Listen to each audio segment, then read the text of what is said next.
നിങ്ങളിപ്പോ ഈ കാണുന്നതാണ് വണ്ടിയുടെ കറണ്ട് സ്റ്റേജ് കാര്യങ്ങളെല്ലാം. ഇതാണ് വണ്ടിയുടെ എഞ്ചിന്റെ കേസ് കാര്യങ്ങളെല്ലാം. റൈറ്റ് സൈഡിലെ കേസാണ്. ഈ കേസിന്റെ ഇവിടെ രണ്ട് സ്പോക്സ് പോലത്തെ ഒരു സംഭവം വരുന്നുണ്ട്. ഈ സ്പോക്സ് നമ്മുടെ ടാപ്പിറ്റായിട്ട് കണക്ട് ചെയ്യുന്ന കംപ്രസർ യൂണിറ്റിൽ വർക്ക് ചെയ്യുന്നതാണ്. അപ്പോൾ ഈ രണ്ട് വരുന്ന സ്പോക്സ് കാര്യങ്ങളെല്ലാം ഏകദേശം മാറ്റേണ്ട സമയം കഴിഞ്ഞു, അത് തീരുമാനമായിട്ടുണ്ട്.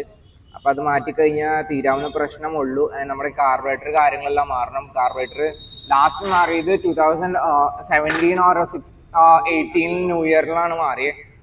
അത് കഴിഞ്ഞിട്ട് കാർബറേറ്റർ ഒന്നും മാറിയിട്ടില്ല. അപ്പൊ അതിന് ചെറിയ പ്രശ്നം കാര്യങ്ങളെല്ലാം ഉണ്ട്. ഇതാണ് ഇപ്പൊ കറന്റ് വണ്ടിയുടെ അവസ്ഥ. ടാങ്ക് കാര്യങ്ങളെല്ലാം അതിന്റെ മുകളിൽ കയറ്റി വെച്ചിട്ടുണ്ട് ക്ലീൻ ചെയ്യാനായിട്ട്.